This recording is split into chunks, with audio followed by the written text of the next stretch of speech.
युवक कांग्रेस ने कोरोना काल के दौरान हुई मौतों की सत्यता की जांच किए जाने की मांग उठाई है। महाराष्ट्र युवक कांग्रेस के अध्यक्ष कुणाल राउत ने आरोप लगाया कि कोरोना से हुई वास्तविक मौतों और केंद्र सरकार द्वारा जारी किए गए आंकड़ों में भारी अंतर है। WHO द्वारा हाल ही में भारत में कोरोना से हुई मौतों को लेकर जो संख्या जारी की है, उसके बाद कांग्रेस लगातार केंद्र सरकार पर मौतों का आंकड़ा छुपाने का आरोप लगा रही है। कुणाल राउत ने कुछ उदाहरण प्रस्तुत करते हुए ये भी कहा कि नागपुर और महाराष्ट्र में भी कोरोना से हुई मौतों का आंकड़ा वास्तविक नहीं है।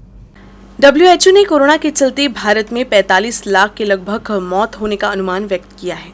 WHO के इस दावे के बाद कांग्रेस केंद्र सरकार पर कोरोना से मौतों का आंकड़ा छुपाने का आरोप लगा रही है। कुणाल राउत ने कहा कि उनकी पार्टी के नेता राहुल गांधी ये बात कह रहे थे, भारत में मौतों के आंकड़ों को छुपाया जा रहा है।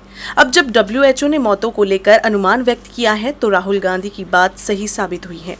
कुणाल ने सिर्फ देश में ही नहीं, नागपुर और महाराष्ट्र में भी कोरोना से हुई मौतों का वास्तविक आंकड़ा सामने नहीं आने की बात कही और मांग उठाई कि कोरोना काल के दौरान हुई मौतों की सत्यता का पता लगाने के लिए जांच की जाए।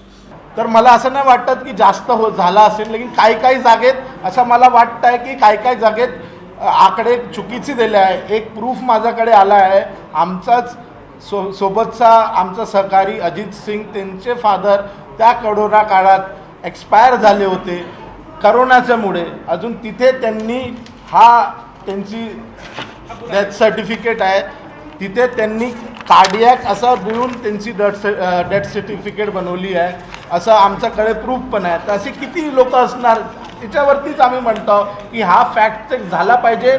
राउत मौतों के आंकड़े और कोरोना काल में खड़ी हुई स्थिति को लेकर केंद्र सरकार को ही जिम्मेदार ठहराते रहे, लेकिन जब उनसे सवाल किया गया कि केंद्र को आंकड़े तो राज्य सरकार द्वारा ही मुहैया कराया गया है, तो क्या वो राज्य सरकार को भी सच छुपाने के लिए दोषी मानते हैं? तो इस सवाल का उन्होंने गोलमोल जवाब दिया, मगर ये जरूर कहा कि इस मामले की जांच होनी चाहिए और मृतकों के परिजनों को मुआवजा भी मिलना चाहिए।